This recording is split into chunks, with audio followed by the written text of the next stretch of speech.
Ce que nous devons comprendre, c'est que, comme nous sommes sur Terre, regardons bien, discernons bien ce qui est bon pour nous et battons-nous pour cela.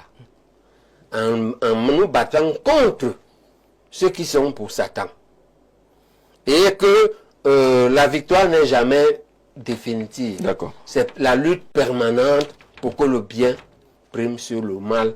Et c'est valable dans tous les partis politiques. Alors, lorsque vous avez annoncé votre candidature, lorsque vous avez été investi, pour garder la terminologie exacte, les Camerounais ont massivement apprécié ce choix, mais semble observer que votre plus gros adversaire risque d'être au sein de votre propre parti politique. Mao a décrit ça. Et je viens de vous dire que au ciel, Dieu a créé Lucifer avec les autres gens. Les gens, comment sont les grands anges là? Il y a quelques grands anges. Oui. Ils étaient ensemble. Lucifer s'est transformé en combattant de Dieu. Donc ça existe au ciel. Ça existe dans tous les partis politiques. Ça existe chez nous. Ce n'est pas ça qui est important. Qu'est-ce qui est important? C'est que cette candidature a en soi une valeur intrinsèque éprouvée dans l'histoire. C'est-à-dire ma vie de plus de 60 ans au Cameroun, ma vie, ma croissance, ma vie adulte, mon travail, ma façon de vivre, et ma production et ma crédibilité dans les médias, j'étais connu comme un des Camerounais les plus respectés avant de déclarer la candidature. Oui. Ok, on peut miser sur ça. Ok, et l'humanité a été comme ça. Mandela, pour être Mandela, d'abord était un excellent avocat. Il gagnait sa vie à Johannesburg, hein, très bien. D'accord? Bon, les De Gaulle ont été de très grands soldats. Ok? Donc, il y a la part personnelle, premièrement. Deuxièmement, ne pas trop regarder cette petite UPC mafieuse. Et garder, je les appelle ici pour dire, de garder le cap. Et je ne crois pas qu'il s'est effondré. Parce que le monsieur qu'on a trouvé, je ne veux pas le citer ici, parce que personnellement, je pense qu'il a, moi j'ai regardé un peu dans la toile. Il a une certaine valeur. Mais il a une vie un peu difficile qui ne permet pas de penser que quand moi on connaît ma famille, mes enfants, hein, quand chez nous les Africains, la première chose, un bassa, avant de te donner le mbok, on ne donne pas le mbok, qui va dégénérer toute seule. Bon, il a promis au comité directeur d'aller s'inscrire, j'avais dit ça ici, à New Belle, on l'attend là-bas. Il est là. S'inscrire dans un comité de base du Douala deuxième. Il s'inscrira là-bas, et moi, au comité directeur, je l'ai en train de dire qu'il est entré par le toit finalement. Il n'est pas entré c'est par la base. Le travail de la mafia. Oui. Moi, je lui ai même dit, attention, quand tu vas entrer là-bas à New Belle, il faudra, je ne sais pas comment tu vas faire, ce sera très difficile de te mettre dans une liste même des communales. Les gars de New Belle que je connais, l'esprit, je suis un gars de New Belle, l'esprit de New Belle que je connais n'acceptera pas que tu sois sur une liste, à peine tu es entré, tu n'as même pas fait un an. C'est un problème. Mais ce que l'exécutif n'est pas un nominatif. Ce que je peux faire, c'est que si tu as un bon CV et que tu es réputé un gars sérieux, on peut dire qu'on va trouver une compensation dans l'exécutif. Parce que tout ce qui arrive là, on a 5 élections. Une présidentielle, une législative, on a 5 élections au total, sur une durée qui va être à peu près maximum 1 an. D'accord, sur ces 5 élections, les premières questions qui arrivent demandent pourquoi vous n'êtes pas passé par les municipales, par exemple, attendre 2026, que de commencer directement par une élection présidentielle. C'est l'ignorance, non? Il n'a pas regardé mon CV et mon parcours. J'ai conduit une liste municipale en 2013, voilà, que j'ai gagné à ma tombe. Je n'ai pas été maire parce que je devais choisir entre être maire et être professeur d'orthopédie. À l'époque, j'étais l'unique professeur. Je ne voulais pas être maire parce que pour moi, on ne peut pas être maire habité à Yaoundé. Il faut aller habiter la commune. Et je ne peux pas habiter à la commune et aller enseigner. J'ai choisi l'enseignement, pourquoi? Pas parce que je suis ambitieux ou je néglais la mairie, mais j'étais le seul enseignant, mais il y avait plusieurs personnes pour être maire. D'accord? J'ai discuté ça au deuil de mon père entre le recteur Soso et Pierre Sendé. Le recteur Soso là devant lui. D'accord? Comme Sendé voulait absolument que je sois maire, il a voulu utiliser l'influence que le recteur Soso avait pour moi. D'ailleurs, du code du recteur Soso, je laisse l'orthopédie, viens rester à ma tombe. On peut trouver des maires. D'accord? Donc c'est un Camerounais qui ignore. Voilà. On lui dit que j'ai dépassé stade. Il y a belle lurette. Et si je n'ai pas été, je suis passé sur 2 listes. La liste de la législative, pourquoi j'ai été député suppléant? Parce que je n'ai pas affronté, j'ai refusé de gêner Sendé, qui était mon mentor. Mais j'étais plus... Pourtant, beaucoup vous voient en député et pensent que votre attitude, votre franc-parler, vous servirait si vous étiez plutôt à l'Assemblée nationale. Ça, c'est un qui a vendu ça. Bon, mais je lui ai répondu, quand un professeur appelle ça les forgerons. Quand un forgeron vous a donné, un professeur de forgeron vous a donné des professeurs de forgerie, vous ne pouvez pas il ne peut pas aller faire autre chose. Alors, cette autre chose, c'est de viser le fauteuil présidentiel. Jean Béhébec, la détermination vous vient de quoi? Le succès populaire que vous avez à partir de vos participations justement sur les chaînes de télévision. Vous êtes très attendu, vous êtes très apprécié. C'est ça qui vous motive? Non, ce n'est pas du tout ça. Ce qui me motive, c'est la nécessité de changer positivement et paisiblement notre pays. Paisiblement? Oui. Ce n'est pas choisi au hasard. Oui, parce qu'on risque de généraliser la guerre civile. C'est le risque que nous guette. OK? Et c'est ça qui me motive le plus. Il y a plusieurs motivations. Mais celle-là, la motivation fondamentale.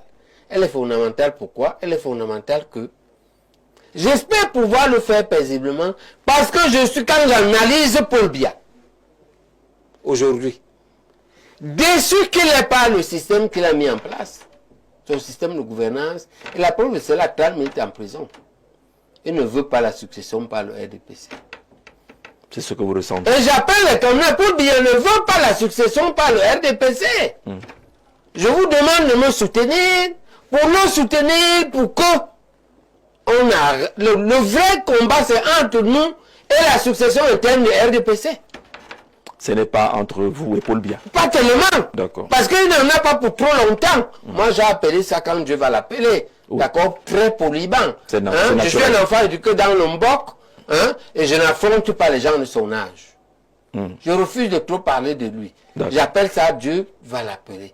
Quand Dieu va l'appeler, et parce qu'il a mis 30 minutes en prison, et parce qu'on a vu ce que son équipe lui a fait, nous devons nous positionner pour prendre ce pouvoir et refaire le danger, c'est la succession de Paul Biya. Oui, ce n'est pas Paul Biya lui-même. Et c'est là où vous vous positionnez. Oui. C'est là où vous appelez le soutien. Oui, le minimum qu'on peut espérer, c'est partager le pouvoir avec lui. Avec Paul Biya, pas avec le RDPC. Parce que lui, on doit le battre à plate couture législative. Il sort. D'accord? Elles vont suivre 14 mois après, 4 mois après. On doit aller avec l'énergie des présidentielles. Oui. Que l'on gagne ou pas, mais on va là-bas gagner les législatives. Et on met le RDPC dehors. D'accord? Maintenant, il faut qu'on le fasse. Ça dépend. Il faut qu'on le fasse bien et qu'il faut le soutien de tout le monde. Et c'est ce soutien que je suis venu demander ici. Je veux le soutien au-delà de l'UPC. Parce que ce qu'on appelle l'UPC divisé, c'est l'UPC parce que la mafia utilise les moyens que lui donne la mafia du RDPC. Il s'agit ici de te positionner en pole position pour gagner la succession. D'accord? On peut le faire pendant que le président est vivant. On peut aussi le faire, si Dieu l'appelle, ceux qui seront vivants, parce que il ne faut pas être trop arrogant. Il ne faut pas faire comme si on connaît le calendrier de Dieu. D'accord? Je dis aux malades qui ont déjà les cancers dépassés, je leur dis souvent, vous êtes sûr que Dieu ne va pas me tuer la nuit? Ils me demandent que je leur dise s'ils vont bientôt mourir. Ce qui fixe la date de la mort, c'est le docteur.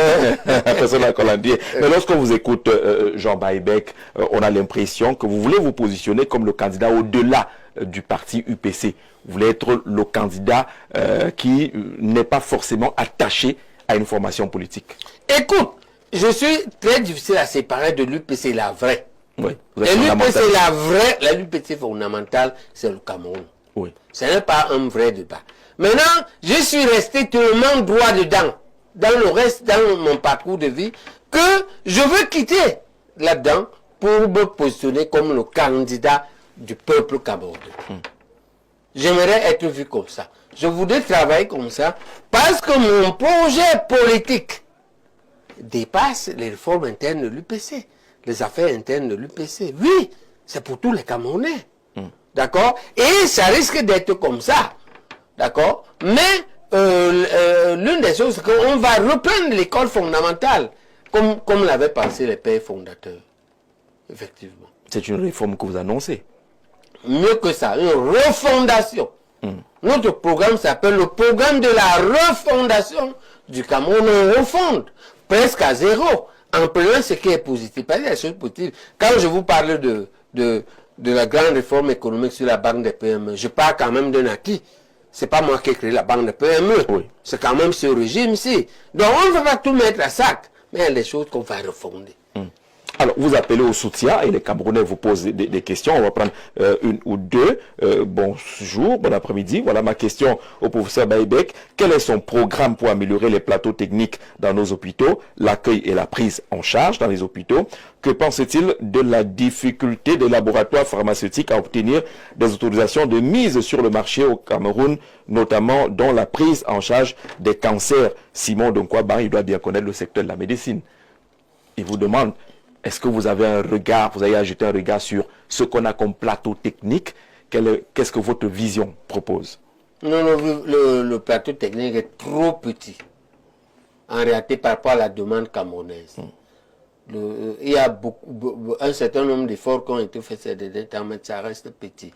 Pour l'améliorer techniquement, c'est simple. On va signer des accords avec les usines. Après avoir négocié avec les deux pays, la Chine et l'Inde, on signe les accords d'équipement et de maintenance pour la formation des Camerounais et le suivi des équipements qu'ils posent ici. D'accord? C'est-à-dire on va sur une usine qui fabrique les scanners. Oui. Après avoir négocié avec le président chinois, on signe les accords avec lui. Il livre tous les scanners à tous les 50 hôpitaux de district. À tous aux multiples hôpitaux généraux, centraux et les hôpitaux districts. Ça fait à peu près 100. Ils nous livrent les 100 scans. On les place. Mais en même temps, ils forment 100 ingénieurs à ça. Ils viennent suivre et ils nous donnent une garantie de 5 ans. Et on le paye par traite. D'accord? On leur avait demandé l'argent aux Chinois pour construire l'Assemblée nationale devant un lycée Leclerc qui a les classes de 100 et 150. On prend le nom de l'enfant de Trouillon, on met. On ne lui a même pas dit de Paris. On ne peut pas lui dire ça. Qui est l'enfant de Trouillon? C'est bien l'enfant de quelqu'un. C'est un style. Non, le fait qu'on ait baptisé ce palais des Verts. Non, je ne pense pas qu'on lui a demandé. Je ne pense pas. On a donné le nom de l'enfant de Trouillon. Oui. Je ne pense pas. Parce que si on lui dire c'est quoi? C'est lui rappeler qu'en face, il y a un lycée où il y a 100, parfois 150 élèves dans une classe. Les 180 députés qui sont en face, avec les 100 sénateurs qui seront en face, vous ont dit que c'est déjà petit pour eux. J'ai dit à un journaliste aujourd'hui que le jour où je prends le pouvoir, on change. Ils vont en face, le lycée, c'est le lycée qui va en place. Le lycée va plutôt au palais. On va chercher. Nous, vous allez en face. Vous n'allez pas mal loger vos députés. Non, oui. Vous n'allez pas mal loger les députés. Je vais faire phaser, mais je vais leur demander eux-mêmes voter. Il faut qu'on montre qu'on veut changer notre pays. Non, c'est la majorité, les UPCistes. On va montrer qu'on veut changer notre pays. Qu'est-ce que... Nous, on a conquis l'indépendance en temps brousse, non? entre la brousse de Boumiebel où nous étions, de Ngambé au Grand Maquis, ou du Maquis de l'ANNK à Loum, qu'est-ce qu'il y avait? On avait un bâtiment comme l'ancienne assemblée. Pourquoi on doit, au lieu de construire les écoles, de construire, on va prendre l'argent en Chine et on construit un truc comme ça, on prend le nom de l'enfant, nous plus on compte. Regarde la manœuvre pour le flatter, pour mieux piller. Parce que dans tout ça, il y a le pillage dedans. Il n'y a rien de sérieux. On l'adore avec ce choix. Oui. Je ne pense pas qu'il y a quelqu'un qui peut accepter ça, sauf ces gens-là. Qu'est-ce qui dérangerait? Le fait qu'on aille prendre l'argent en Chine, que ce soit un don chinois... Que l'argent soit tombé du ciel, que ça vienne de l'enfer. Quand tu veux construire une assemblée nationale, en face d'un lycée qui a... La norme, c'est 30. Le lycée général Leclerc, les classes... La norme... Moi, tu as fait la terminale, où vous savez comment... Oui, peut-être une quarantaine. Attends, voilà. Moi, quand on faisait la terminale, c'était très construire une personnalité sur plusieurs années. Oui. J'ai fait tenir un comité directeur pour me faire investir. C'est coûteux. J'ai fait plusieurs réunions. J'ai loué un site qui s'appelle le quartier général, c'est à Boubou. C'est là où on tient nos réunions. J'ai reçu les gens qui venaient jusqu'au nord. Et ce qui nous reste à faire, il faut qu'on édite un journal. Le premier numéro, n'est-ce pas, qui va sortir ce numéro, c'est celui qui aura en anglais et en français notre projet de société. Ça coûte. Oui. Nous devons faire le défilé du 20 mai, qui est stratégique pour tout le monde. Ce n'est pas seulement l'UPC. Ça coûte. Nous devons visiter, l'équipe de campagne doit visiter chaque région pendant la période de pré-campagne. Sans faire la campagne, on doit faire le tour de ces régions. Ouais, au moins pour se parler. Oui. Ok. Puis la campagne viendra. On doit investir le candidat, il faut 30 millions. Ok. Voilà ce qui nous reste à faire. Pour atteindre quel but? On va où? On va vers les présidentielles. Mais immédiatement après, on doit faire les législatives. Objectif, dépasser 100 députés. On doit faire les communales. Objectif, dépasser 150 mairies. On doit faire les régionales, avoir suffisamment. Et puis on doit faire les sénatoriales. C'est presque en groupe. Pendant qu'on fait la campagne des présidentielles, on doit commencer à parler des autres. On appelle ça la cinétique, l'énergie, l'accélération. Donc, ça demande des moyens.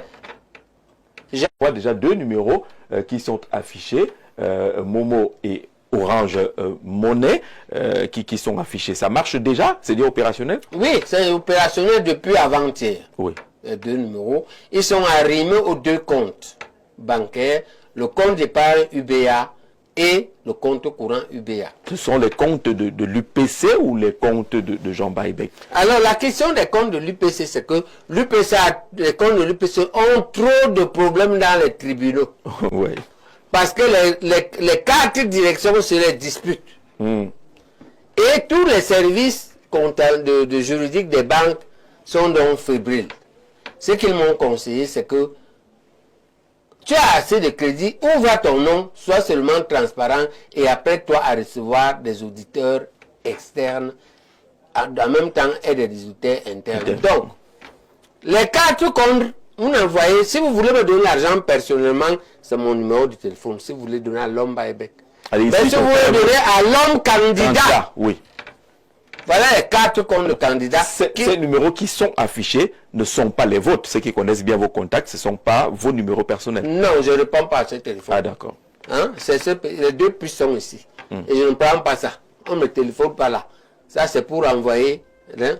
Et donc, les deux comptes sont arrimés et il n'y a que eux, il n'y a pas mon argent là-bas. Ce qui va faciliter la gestion par l'administrateur interne. Ce qui va faciliter aussi les auditeurs externes que l'on aura à peu près. Chaque mois, on a arrêté ça la semaine dernière à la réunion de campagne. Chaque mois, on va tirer l'historique des quatre qu'on pose sur la table. Et on discute. On gère sur la base d'un budget. Et la gestion ressemble à la gestion des deniers publics, c'est-à-dire que il y a un demandeur qui est une équipe de campagne.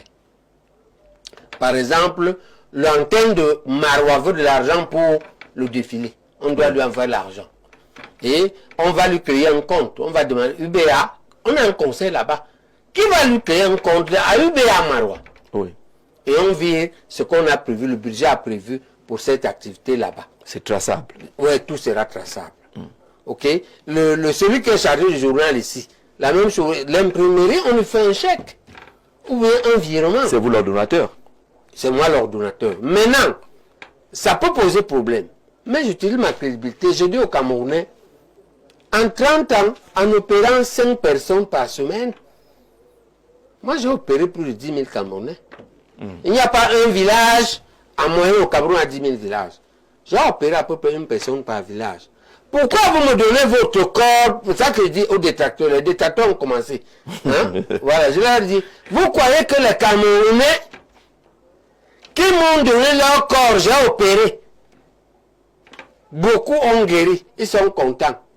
Pour me donner 1000 francs, vous croyez qu'ils sont fébrilles. Ils seraient cohérents. Parce qu'on n'en veut pas beaucoup. On veut l'argent du peuple. Et l'argent du peuple, par personne, c'est petit. On ne veut pas, on ne refuse pas. Mais on ne demande pas l'argent des grosses fortunes. Pourquoi? Parce qu'on ne veut pas se faire ligoter. Ok? La grande fortune qui donne, si elle croit la cause nationale, merci beaucoup. On va donner le privilège. D'ailleurs, nous, on va le donner au bas peuple. Si vous voulez l'historique, vous venez à OQG. Les images, on va vous donner. Vous regardez. Si vous voulez les questions, on met le DAB devant vous, il vous répond. Ok? Et on va faire des audits externes aussi, peut-être internationaux. Ça va dépendre. Donc, sur la foi du chirurgien que je suis, j'ai pris ma personnalité de chirurgien. On est de médecin, de chirurgien. C'est ça que je mets en gage. Pour résoudre un problème. Le problème des querelles internes des différentes directions de l'UPC qui se battent dans les tribunaux et tiennent les banquiers dans tous les tribunaux. Et ça fait problème. C'est ma crédibilité que je mets en jeu. Et je pense que je garantis que je vais être... Puisque je suis l'auditeur final, si je ne veux même pas dire ça, est-ce que vous pouvez accepter qu'un voleur vous opère? Non. Non, jamais. Donc les Camerounais me connaissent depuis 30 ans. Je peux mettre ma crédibilité en... C'est votre camarade et votre collègue Eclador qui a commencé ça. Hein? Je ne lui ai pas encore... Et quand tu vas voir ce qu'on appelle un barrage. Mao disait, on trace de barrage sur la rivière. Hein? Écoute-moi bien, Jacques. Et dit que chaque Chinois a jeté une pierre là-bas. Et quand des centaines de millions, ça n'atteint même pas la population, le barrage est déjà là. Le nombre de cailloux que les Chinois lancent. Et là où il a manifesté ça le plus, c'est lorsqu'il voulait lutter contre les oiseaux qui mangeaient le riz. Les oiseaux venaient picoter le riz, il y en avait trop. Mao a dit que chacun tue un oiseau. Les oiseaux ont disparu. Mais malheureusement, les insectes sont revenus. Et ça a fait un autre problème. Donc, il faut qu'on comprenne. Collective. Oui, on va construire beaucoup de choses en faisant chacun un petit effort. N'attendons pas qu'il y aura des Hercules qui vont tout faire. Et sachant qu'au moins certaines choses doivent être faites collectivement. Parce que parmi ces choses, il y a des choses comme si nous décidons de faire la propreté. Oui. On dit que personne ne jette des ordures au sol. Mais on met les bacs à ordures. Rien que devant chaque maison. Tout le monde jette personne ne jette plus rien au sol. Les Bamenda nous ont prouvé ça. Bamenda. Moi, quand je termine mes études de médecine, la ville la plus propre était Bamenda. Absolument. Limbe, ces derniers temps encore resté comme ça. Mais j'ai vu ça aussi à Garoua et à Bolova. Donc on peut généraliser. J'ai vu Garoua très propre. Quand je terminais, quand je descendais, quand j'étais jeune médecin, j'ai vu aussi Bolova très plus récemment, encore il y a 5 ans. Et Bolova était hyper propre. Donc nous pouvons arranger un certain nombre de choses dans notre pays nous-mêmes. Mais il faudra que nous soyons tous dans une logique citoyenne. Que nous regardions vers la même direction. Et que personne n'ait le sentiment d'injustice. Je vais lutter, je vais être impardonnable pour les justices de ceux qui gouvernent. On ne va pas accepter ça. on va être très dur. Alors, ceux qui ont appris que vous avez lancé ce fundraising se demandent si pourquoi vous ne l'avez pas fait depuis, pourquoi c'est maintenant seulement, est-ce que vous n'êtes pas en retard dans ce genre d'opération? Oui, je peux paraître en retard, mais je ne le suis pas. Et je vais expliquer pourquoi. Allez-y. Il y a un travail d'amont que moi j'ai fait, qui est exploitable par un présidentiable même en 2 mois. On va réussir.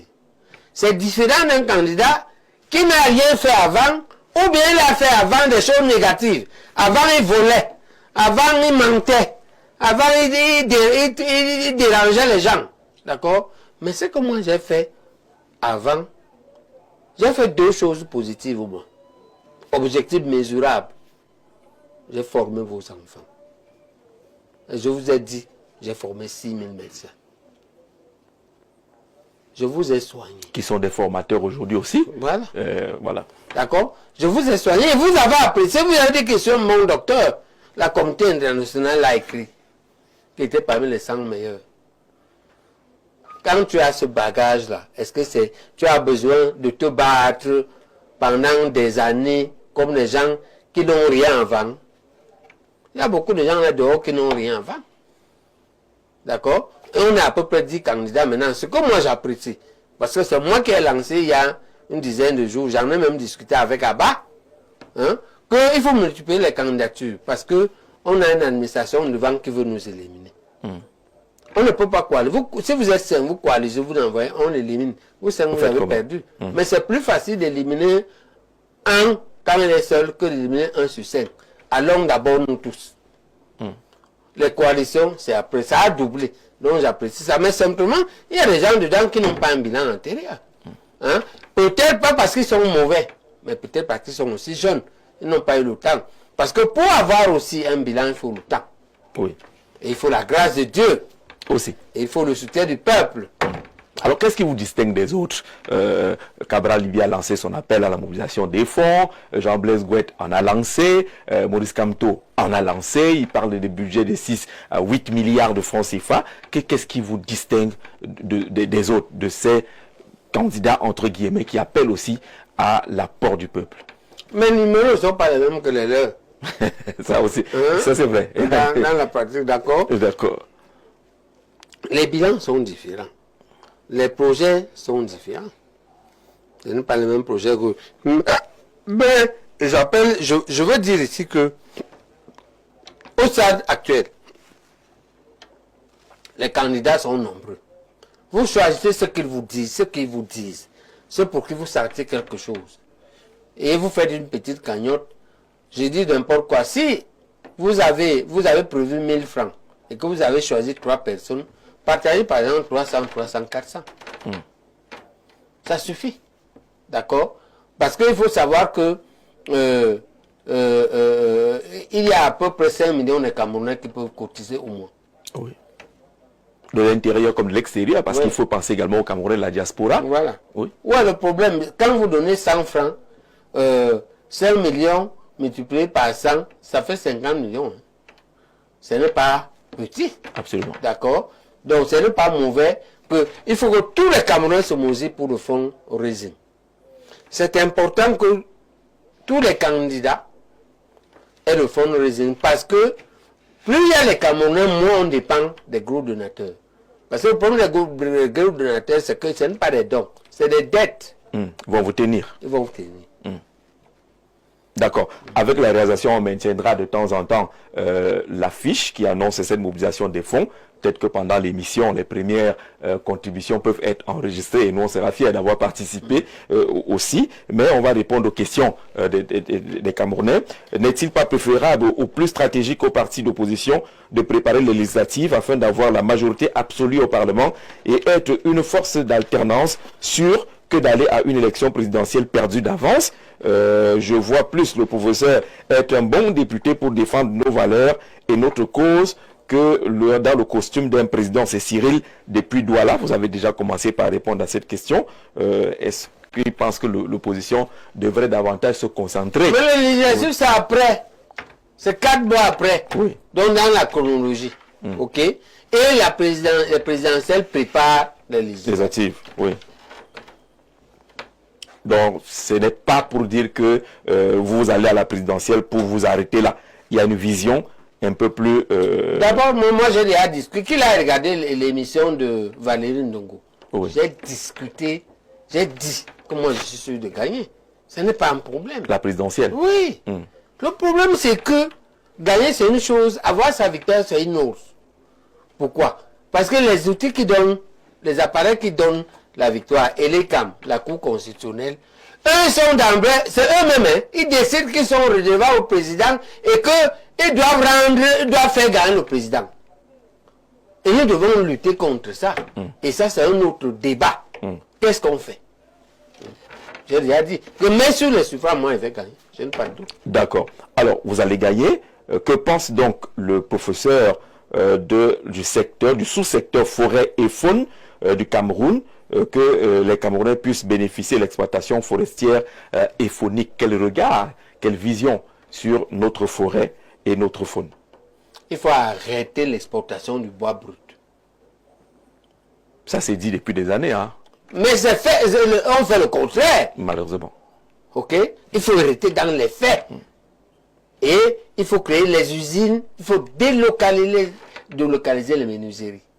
Aussi bien les menuiseries lourdes qui fendent les billes et s'arrêtent là, les lattes, et les menuiseries de transformation qui passent du bois vers les meubles. D'accord? Dans les zones forestières doivent être des zones d'emploi dans les menuiseries. Comme fume Balmayo à l'époque, avec Kokam et Camp Placage. Camp Placage, oui. D'accord. Alors, il nous précise que le sous-secteur forêt et faune peut générer plus de 100 000 emplois directs et plus de 500 000 emplois indirects. Mais ce secteur est entre les mains des expatriés à 90%. Et nous prenons les Camerounais seulement les 10 autres pourcents. Il voulait préciser tout cela. Monsieur, vous remercie pour cette contribution. Je crois que le professeur a répondu à votre question. Alors, on vend le small nobisic. Je lis comme c'est écrit, le menthol dans tous les coins de nos rues. Le gouvernement ne dit rien à cet effet. Avec l'avènement du baume François, le ministre de la Santé a démontré à l'Assemblée nationale combien de fois ce produit est mauvais. Grand prof, que pensez-vous du baume François et de son promoteur? Et donc, depuis Bangalté, la question ne pouvait pas manquer. Non, moi, je me suis prononcé cette affaire en disant au promoteur du baume François que si vous voulez être moderne et élégant, il faut suivre les procédures prévues par les pharmaciens. Parce que les pharmaciens sont l'un des corps de profession au Cameroun le plus calme et le plus noble. Les pharmaciens ne disent pas n'importe quoi. Si tu veux que ton truc prospère, pour toi-même, parce que si tu respectes ce que les pharmaciens te demandent, suis-moi bien Jean-Jacques, s'il respecte ce que les pharmaciens lui demandent, il pourra labelliser le baume François et le vendre même à l'extérieur. D'accord? Donc il fait un conflit inutile, il fait la procédure. D'accord. Hein? Maintenant, si quelqu'un te dérange là-bas, dis-moi. Au niveau de la procédure? Oui. D'accord? Mais respecte la procédure scientifique. Et tel que je les connais, il n'y a pas un groupe sain. Mais les pharmaciens sont peut-être l'un des corps les moins corrompus au Cameroun. D'accord. Bonsoir, grand journaliste. Dites au prof de me mettre dans son forum pour gérer le côté de Yokadouma. André depuis Berthois.